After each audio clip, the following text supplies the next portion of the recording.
Assalamualaikum warahmatullahi wabarakatuh. Di sini, kelompok kami akan menjelaskan tentang kerjasama antar perusahaan dan joint venture. Kenalkan, nama saya Hilda Syafitri. Perkenalkan, nama saya Jihan Maizura Saputra. Perkenalkan, nama saya Joshua Stepanus. Nama saya Maulana Malik. Perkenalkan, nama saya Muhammad Nandika. Kerjasama antar pesaing. Perusahaan didirikan dengan berbagai tujuan. Salah satu tujuannya adalah untuk memenuhi kebutuhan konsumennya. Kebutuhan tersebut bisa berupa kebutuhan barang dan juga kebutuhan jasa. Persaingan yang sehat antar perusahaan dapat menimbulkan berbagai keuntungan, seperti produsen akan berusaha bekerja dengan lebih efisien sehingga dapat menurunkan harga jual demi menarik konsumen. Produsen akan berusaha meningkatkan pelayanan yang dilakukan untuk kepuasan konsumen. Produsen akan berusaha melakukan inovasi untuk menciptakan barang baru dengan kualitas yang terus diperbaiki. Bisnis yang tidak bisa bekerja sama maksimal dengan efisien dan boros terhadap sumber daya akan kalah bersaing dan dengan sendirinya menghilang atau justru berubah menjadi yang lebih baik. Kerjasama antar perusahaan ini juga dilakukan dengan tujuan untuk membatasi persaingan. Kerjasama antar perusahaan ini dapat dilakukan dalam berbagai bentuk. Macam-macam bentuk kerjasama yaitu, yang pertama, kartel. Kartel adalah suatu bentuk kerjasama yang dilakukan antar perusahaan sejenis yang dilakukan dalam jangka waktu tertentu, dan masing-masingnya tetap berdiri sendiri. Dengan tujuan kerjasama adalah untuk menguasai pasar. Contohnya, kartel minyak dan kartel semen. Yang kedua, trust. Trust adalah bentuk penggabungan beberapa perusahaan yang tadinya berdiri sendiri, kemudian digabung menjadi satu visi, baik dipandang dari sudut ekonomi maupun dari sudut hukum. Contohnya, Bank Mandiri merupakan gabungan dari Bank Bumi Daya, Bank Dagang Negara, Bank Pembangunan Indonesia, Bank Ekspor Impor Indonesia. Yang ketiga, joint venture. Joint venture adalah suatu bentuk pergabungan antara dua pihak atau lebih yang mengumpulkan modal untuk mendirikan badan usaha dengan terlandaskan perjanjian tertentu. Contoh perusahaan, kolaborasi Gojek dan Bluebird atau Apple dan IBM. Merger. Merger adalah bentuk kerjasama antar perusahaan yang dilakukan dua atau lebih perusahaan atau usaha sejenis karena adanya persamaan kepentingan dengan tujuan agar dapat memperkuat kedudukan dan stabilitas perusahaan yang baru. Contohnya, Bank Lipo dan Bank Niaga. Yang kelima ada holding company. Holding company adalah suatu PT yang besar yang menguasai sebagian besar share atau saham perusahaan lainnya. Meskipun secara yuridis badan usaha yang dikuasai tetap berdiri sendiri, namun diatur dan dijalankan sesuai dengan kebijakan PT yang menguasai. Contohnya, Transcorp mempunyai dua cabang perusahaan stasiun televisi, yaitu Trans7 dan Trans TV. Yang keenam ada concern. Sebenarnya concern sama halnya dengan holding company, yaitu memiliki sebagian besar saham-saham dari beberapa badan usaha. Perbedaan adalah holding company sering berbentuk PT, sedangkan concern sering dimiliki perseorangan, yaitu seorang hartawan yang mempunyai modal yang amat besar.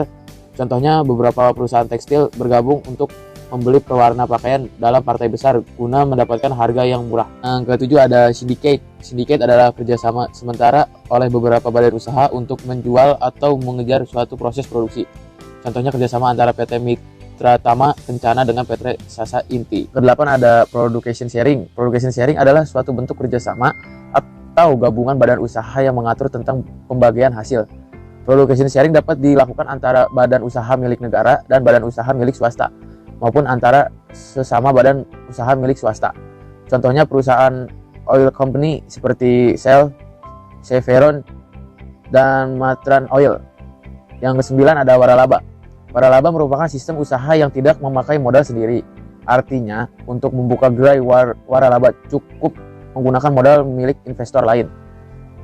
Seorang franchise membeli usaha waralaba harus memenuhi syarat-syarat khusus yang ditetapkan oleh franchisor perusahaan waralaba karena pada franchise akan menggunakan merek yang sama dengan franchisor sehingga harus memiliki standar yang sama. Keuntungan yang diperoleh investor waralaba antara lain terhindar dari biaya trial dan error karena sudah terlebih dahulu dikeluarkan oleh perusahaan. Contohnya KFC, Dunkin Donut, Indomaret. Yang ke-10 ada corner dan ring. Corner dan ring adalah penggabungan beberapa usaha yang tujuan mencari keuntungan besar dengan cara menguasai penawaran barang untuk memperoleh monopoli dan kenaikan harga. Contohnya penggabungan Excel dan Axis. Yang ke-11 ada akuisisi. Akuisisi adalah pengambilan sebagian saham perusahaan oleh perusahaan lain dan perusahaan yang mengambil alih menjadi holding, sedangkan perusahaan yang diambil alih menjadi anak perusahaan dan tetap beroperasi seperti seperti sendiri tanpa mengganti nama dan kegiatan. Akuisisi sering digunakan untuk menjaga ketersediaan pasokan bahan baku atau jaminan produk akan diserap oleh pasar. Contohnya Aqua diakuisisi oleh dan Pizza oleh Coca-Cola dan lain-lain. Yang ke-12 ada konsolidasi. Konsolidasi adalah tindakan yang dilakukan oleh dua badan usaha atau lebih untuk mengeleburkan diri dengan cara membentuk badan usaha. Setelah meleburkan diri menjadi satu badan usaha, masing-masing badan usaha yang meleburkan diri tersebut dibubarkan. Contohnya Bank Mandiri sebagai konsolidasi karena awalnya Mandiri itu dari berbagai perusahaan kemudian bersatu membentuk nama perusahaan baru. Yang kedua ada perusahaan MNC, melakukan konsolidasi sebagai perusahaannya yang memiliki anak cabang di luar negeri. Pengertian joint venture. Secara sederhana, joint venture adalah usaha bisnis yang dilakukan oleh dua entitas bisnis atau lebih untuk periode waktu tertentu. Kerjasama ini diciptakan untuk memberikan tujuan spesifik dan ditentukan dalam rencana yang telah disepakati. Sistem ini biasanya berakhir setelah tujuan-tujuan tersebut terpenuhi kecuali para pihak memutuskan untuk terus bekerja sama. Para pihak yang terlibat dalam sistem ini diatur oleh perjanjian kontrak yang mereka buat. Perjanjian tersebut menetapkan hal-hal seperti kewajiban mereka, tingkat di mana mereka berbagi keuntungan atau kerugian, hak dan kewajiban mereka satu sama lain. Di Indonesia sendiri, sistem joint venture telah diatur regulasinya oleh undang-undang sebagai berikut. UU Nomor 25 Tahun 2007 sebagai kegiatan penanaman modal asing, UU Nomor 1 Tahun 1967 Pasal 23 tentang penanaman modal asing, PP Nomor 7 Tahun 1993 tentang pemilik saham perusahaan penanaman modal asing, PP Nomor 20 pemilik saham dalam perusahaan yang didirikan dalam rangka penanaman modal asing, SK Menteri Negara Pergerakan Dana Investasi atau Ketua Badan Koordinasi Penanaman Modal Asing Nomor 15 SK 1994 tentang ketentuan pelaksanaan pemilikan saham dalam perusahaan yang didirikan dalam rangka penanaman modal asing. Dan sesuai UU Nomor 25 Tahun 2007, sistem joint venture terdiri dapat diartikan sebagai bentuk kegiatan penanaman modal asing. Tujuan utama mendirikan sistem ini adalah agar perusahaan yang memberikan kekuatan ekonomi kepada perusahaan induk mendapatkan keuntungan secara bersama-sama. Beberapa contoh perusahaan yang melakukan joint venture. Berikut ini adalah beberapa perusahaan besar yang melakukan dalam joint venture. Beberapa di antaranya adalah perusahaan yang ada di Indonesia. Yang pertama yaitu Asus dan Gigabyte. Persaingan bisnis dalam produksi perangkat keras untuk produksi komputer mendorong banyaknya perusahaan melakukan inovasi dan kerjasama antara perusahaan lainnya. Hal ini juga dilakukan oleh dua perusahaan teknologi kenamaan asal Taiwan yaitu Asus dan Gigabyte yang selama ini berkompetisi ketat pada produksi motherboard, graphic card, dan beberapa komponen lainnya. Kedua perusahaan tersebut sepakat melakukan kerjasama untuk membuat strategi baru dalam pembuatan dan pemasaran produk motherboard dan graphic card pada 2007. Yang kedua yaitu Sharp dan Sony. Sharp Corporation dan Sony Corporation mengumumkan bahwa mereka telah menandatangani memorandum yang tidak mengikat untuk melakukan sistem kerjasama dalam memproduksi dan penjualan panel dan modul LCD berukuran besar dari pabrik panel LCD Sharp.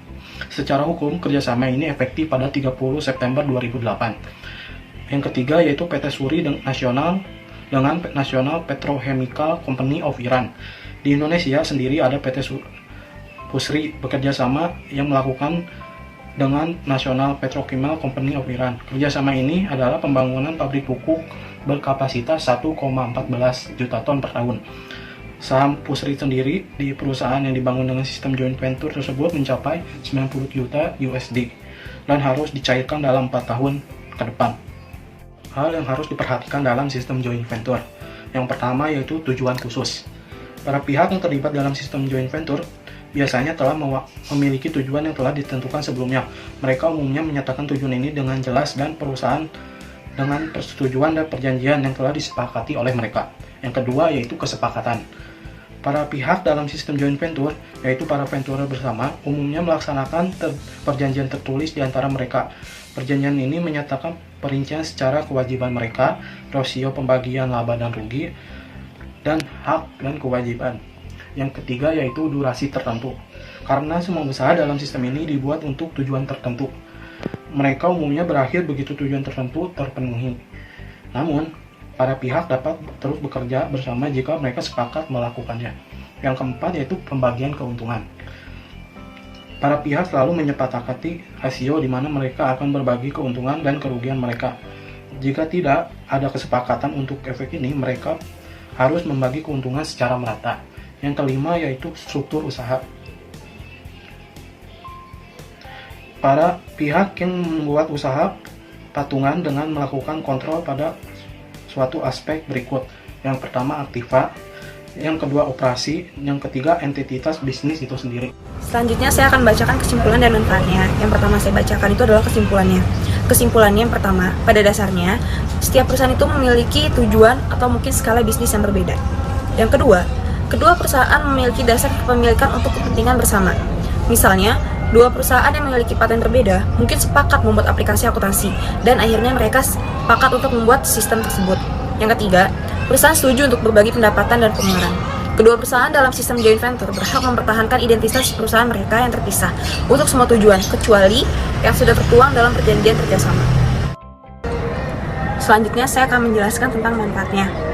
Yang pertama, untuk menggabungkan sumber daya, perusahaan akan memiliki lebih banyak daya saing dalam industri dan otomatis akan lebih banyak potensi keberhasilan usaha. Yang kedua, untuk menggabungkan keahlian dalam bisnis teknis, satu perusahaan mungkin memiliki keahlian di satu bagian dan perusahaan lain mungkin memiliki keahlian di bagian lain. Misalnya perusahaan A pandai membuat perangkat lunak, sedangkan perusahaan B memiliki pengalaman menciptakan perangkat keras yang diperlukan untuk suatu usaha. Lalu yang ketiga, itu adalah menghemat uang. Dua perusahaan mungkin mempertimbangkan sistem tersebut, namun untuk menghemat uang pada iklan, mungkin pameran dagang atau publikasi produk. Sekian presentasi dari kelompok kami, mohon maaf apabila ada salah-salah kata. Wassalamualaikum.